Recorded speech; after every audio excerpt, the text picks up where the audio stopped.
స్వామి, తమరు నారాయణ మంత్రాన్ని ఎందుకు జపిస్తున్నారు? నేను ఎల్లవేళలా శ్రీహరినే ధ్యానిస్తూ ఉంటాను. కానీ తమరు, నారాయణుడు, బ్రహ్మదేవుడు త్రిమూర్తులు కదా, సరి సమానులే కదా. బ్రహ్మ జీవనాన్ని సృష్టిస్తాడు, జననం జరుగుతుంది. విష్ణు ఆ జీవనాన్ని పరిపాలిస్తాడు. నేను లయం చేస్తాను, అంటే మృత్యువు ప్రసాదిస్తాను. ఏదైనా సంఘటన సంభవిస్తున్నప్పుడు దాని గురించి సంపూర్ణంగా తెలియడం సాధ్యపడదు. ఆ సంఘటనానంతరమే సర్వస్వం స్పష్టంగా అవగతమవుతుంది.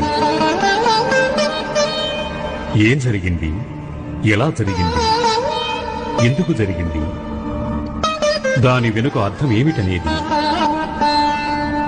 అంటే బ్రహ్మదేవుడు సృష్టికి అధిపతి అయినప్పటికీ సృష్టిని పాలించలేదు. తనకి మృత్యువు గురించి సంపూర్ణంగా తెలుసు. అందుకే నన్ను ధ్యానిస్తూ ఉంటాడు. విష్ణువు సృష్టిని పరిపాలిస్తున్నప్పటికీ అతనికి జనన మరణాల విలువలు తెలియవు.